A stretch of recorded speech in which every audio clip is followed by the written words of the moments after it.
BJP media நேயர்கள் அனைவருக்கும் வணக்கம். நான் உங்கள் சேகர். நேற்று கோயம்புத்தூரில் தமிழக மக்கள் முஸ்லீம் முன்னேற்ற கழகம்னு ஒரு கட்சியைக்காரங்க இஸ்ரேல் பாலஸ்தீன் மேலே தாக்குதல் நடத்துதான். அந்த போரை உடனே நிப்பாட்ட சொல்லி இங்கே போராட்டம் பண்ணுதாங்க. என் அன்பு இந்து சகோதர சகோதரிகளே, நான் நிறைய வீடியோவில் சொல்கிறது தான் நீங்கள்லாம் சோத்தில் உப்பை போட்டு தான் சாப்பிட்றீங்களா இல்லையா? உண்மையிலே எனக்கு ரொம்ப எனக்கு சந்தேகமாகவே இருக்குது. இல்லை, இஸ்ரேல் எங்கே இருக்குது, பாலஸ்தீன் எங்கே இருக்குது, அவங்களுக்கு நமக்கு என்ன சம்மந்தம்? ஒரு மனிதாபிமான அடிப்படையில் நீ பண்ணலாம், ரைட்டு, ஓகே, பண்ணியிருக்காருன்னு வச்சுக்கோங்க. நல்லா புரிஞ்சுக்கணும் என் அன்பு தமிழ் சொந்தங்களே.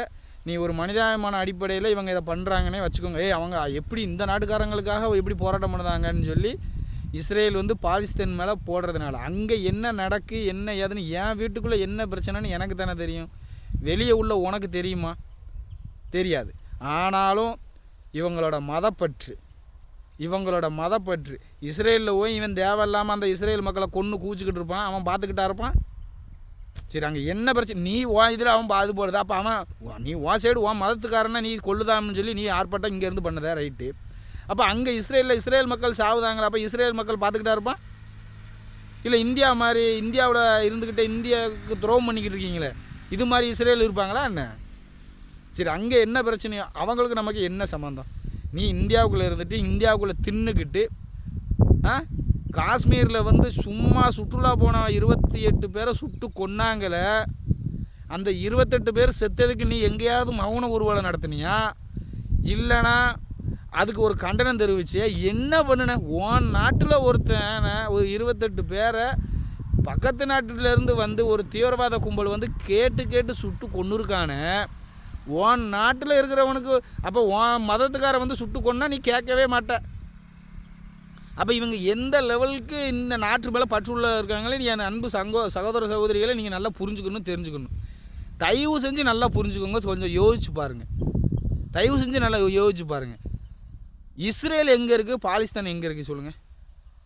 அவங்களுக்குள்ளே என்ன பிரச்சனை? இப்போ நம்ம பாகிஸ்தான் மேலே நம்ம நாட்டில் 28 பேரை கொன்னதுக்காக நம்ம அந்த நாட்டில் போய் தாக்குதல் படுத்தணும், சிந்துன்னு மிகப்பெரிய வெற்றி இந்த உலகத்துக்கே நம்ம யாருன்னு காட்டணும். அத்தனை பேரும் துடிச்சு போய் இருக்கிறோம். அந்த 28 பேர் நம்ம வீட்டில் ஒருத்தங்களாம் நினச்சி தான் நம்ம பாரதிய ஜனதா கட்சியில் இருக்கிறவங்க அத்தனை பேரும் நம்ம வீட்டில் இருக்கிற ஒருத்தர் இறந்து வீட்டில் இளவு விழுந்த மாதிரி தான் நம்ம துக்கத்தை அனுசரிச்சுட்டு இருக்கோம். இவங்க அதுக்கெல்லாம் விட்டுட்டாங்க. அதுவும் தமிழ்நாட்டு அரசியல் இந்த டிஎம்கே, விடுதலை சிறுத்தைகள், காங்கிரஸ், இவங்கெல்லாம் பாருங்களேன். 28 பேர் யார்? ஓன் நாட்டுக்காரன் தானே. அந்த 28 பேர் தீவிரவாதியா? அந்த 28 போய் பக்கத்து நாட்டில் போய் எதுவும் குண்டை போட்டு அந்த நாட்டு மக்கள் அழிச்சானா? இல்லை இந்த உள்நாட்டுக்குள்ளேயே இருந்துட்டு உள்நாட்டு துரோகம் பண்ணானா? அவன் என்ன பண்ணனான் பாவம்? சுற்றுலா போனவனை நீ இந்துவான்னு கேட்டு சுட்டு கொண்டானே. அதுக்கு இந்த டிஎம்கே அரசாங்கமும் விடுதலை சிறுத்தைகள் கட்சியும் என்ன பண்ணுச்சு? இந்த மாதிரி இந்த கோவையில் ஆர்ப்பாட்ட தமிழக மக்கள் முஸ்லீம் முன்னேற்ற கழகம்னு ஒரு அமைப்பு, இந்த மாதிரி ஒரு தீவிரவாத கும்பல் தான் இந்தியாவுக்குள்ள எதிரியை கூட நம்ம நேருக்கு நின்று சண்டை போடுவோம். ஆனால் இந்த துரோகி நம்ம முதுகில் தான் குத்துவோம். இந்த துரோகி இதெல்லாம் இந்த உள்நாட்டில் இருக்கிற ஒரு துரோகி தான் செஞ்சு அந்த 28 பேர் சாவுக்கு காரணம் உள்நாட்டு துரோகி தான். தயவு செஞ்சு அவங்க மதத்து மேலே அவங்க இங்கே வர எந்த மதத்துலையுமே அவன் மதம் அவனுக்கு தான். அதுக்கு அந்த பாரதிய ஜனதா கட்சி சொல்கிறது அவன் மதம் அவனுக்கு. யார் அவன் மதத்தை துன்பப்படுத்தக்கூடாது. அதில் நம்ம கரெக்டாக இருக்கணும். ஆனால் கோயம்புத்தூரில் இவங்க பண்ணின ஆர்ப்பாட்டத்தை கொஞ்சம் யோசிச்சு பாருங்கள். எதுக்கு அவனுக்கும் சண்டை, ஏதோ பிரச்சனை. இங்கேருந்து நீ போராடுதிய, ஆர்ப்பாட்டம் பண்ணுதிய. அப்போ காஷ்மீரில் 28 பேர் சுட்டு கொண்டதுக்கு நீ என்ன பண்ணுன? ஆனால் இந்த போராட்டம் பண்ணதில் எனக்கு தெரிஞ்சு நம்ம இந்தியர்களாக இருக்க வாய்ப்பு இல்லை. பாகிஸ்தானில் இருந்தோ பங்களாதேசத்தில் இருந்தோ வந்த முஸ்லீம்களாக தான் இருக்கும். இந்திய முஸ்லீம்கள் யாரும் எனக்கு தெரிஞ்சு இப்படி பண்ண வாய்ப்பே கிடையாது. இந்த விடுதலை சிறுத்தைகள் கட்சியும் டிஎம்கேவும் இந்த வைகோ கட்சியும் காங்கிரஸும் எதுக்கு இவனுங்களை அந்த முஸ்லீம்கள் அதுவும் அந்த தீவிரவாதிகள் ஆதரிக்காங்கன்னா, முஸ்லீம்கள் திருந்தி அந்த தீவிரவாதிகள் எல்லா முஸ்லீம்களும், அது இந்திய முஸ்லீம்களை சொல்லவே இல்லை. இப்போ அங்கேருந்து இங்கேயே தங்கி இருந்து நம்ம இந்தியாவை நாசமாக்கணும்னு இங்கே நம்ம நாட்டுக்குள்ள அங்கேருந்து பாகிஸ்தான்லேருந்து பங்களாதேஷ்லேருந்து இங்கே இந்தியாவை அழித்து தீரணும்னு கண்காணம் கட்டிக்கிட்டு இங்கே இருக்கிறவங்கள இவங்க ஏன் ஆதரிக்காங்கன்னா, அவங்க தப்பு பண்ணிக்கிட்டே இருந்தால் தானே இவங்க அரசியல் பண்ண முடியும். அவன் எந்த தீவிரவாத செயல் செஞ்சாலும் சரி, அவனுக்கு நம்ம முட்டு கொடுத்துக்கிட்டே அவனுக்கு ஆதரவு கொடுத்துக்கிட்டே இருந்தால் தான் இந்த நல்ல முஸ்லீம்கள்லாம் அப்போ முஸ்லீம்கள்லாம் நமக்காக இந்த கட்சி தான் நமக்காக இருக்குது அப்படின்னு அவங்களோட ஓட்டை வாங்குறதுக்கு அவங்கள திருத்தி நல்ல வழிப்படுத்தி ஒரு சில பேர் பண்ணுற தப்பு ஒட்டுமொத்த சமூகத்துக்கும் இருக்குது அப்படின்னு பாரதிய ஜனதா கட்சி இன்னைக்கு தப்பு பண்ணுறவனுக்கு தண்டனை கொடுக்குது.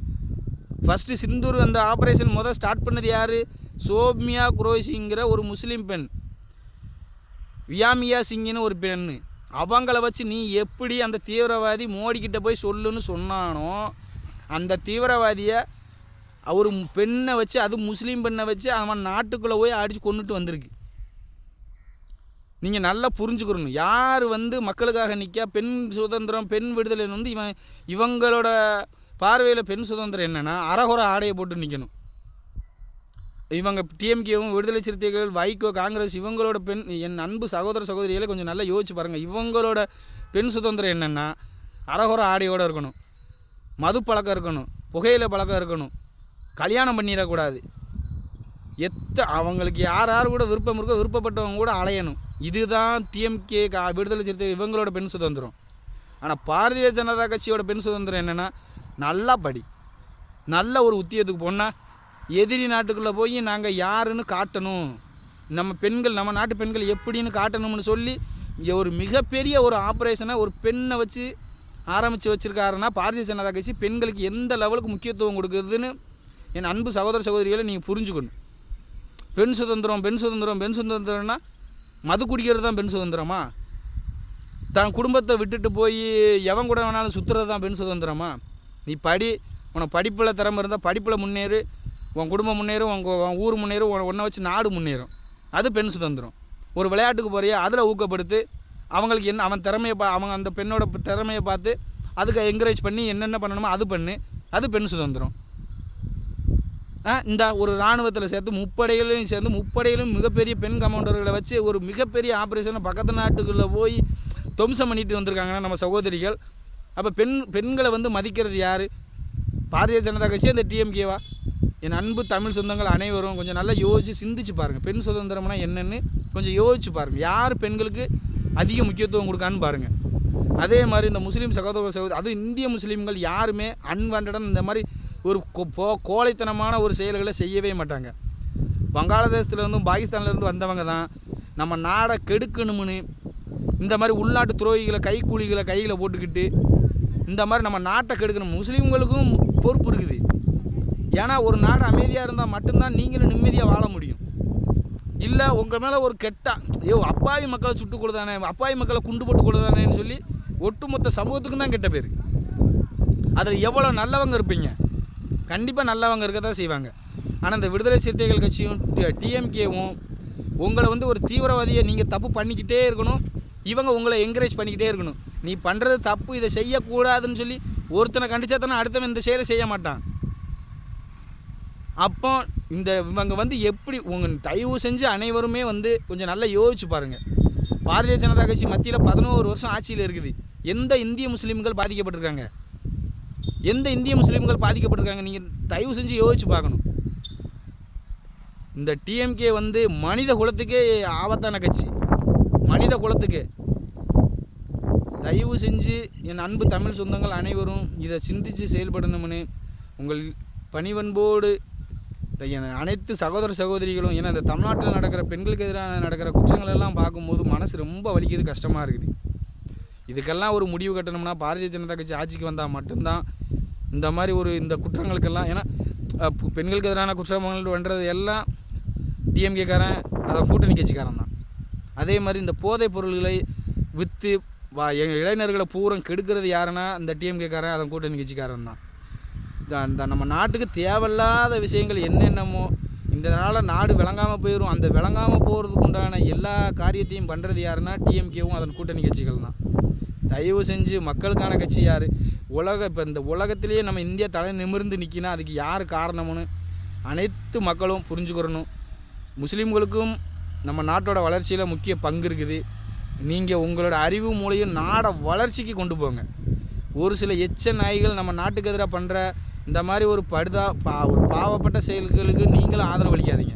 இந்த டிஎம்கே காரண மாதிரி விடுதலை சிறுத்தைகள் கட்சிக்காரன மாதிரி அவன் தப்பு பண்ணானா அவனுக்கு தண்டனை கொடுங்க. அவன் அப்போ தான் இனிமேல் திரும்ப ஒரு தப்பை பண்ண மாட்டான். அவனை பார்த்து இன்னொருத்த 4 பேர் தப்பு பண்ண மாட்டாங்க. எந்த மதமுமே ஒரு அப்புறாணி மக்களை போய் கொல்லுன்னு சொல்லாது. அப்படி சொல்லிச்சுன்னா அது மதமே கிடையாது.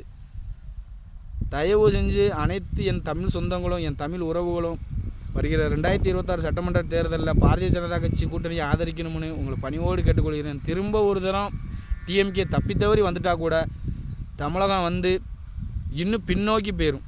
இன்னும் 100 வருஷம் பின்னோக்கி போயிடுவோம். ஏன்னா இவங்க வந்து கோமாளி கூட்டம், வெறும் கொள்ளடிக்கிற கூட்டம், கட்ட பஞ்சாயத்து கூட்டம். அனைத்து என் தமிழ் உறவுகளும் அவங்கள புறக்கணிக்கணும்னு உங்களை பணிவோடு கேட்டுக்கொள்கிறேன். நன்றி, வணக்கம். பாரத் மாதா கி ஜெய்.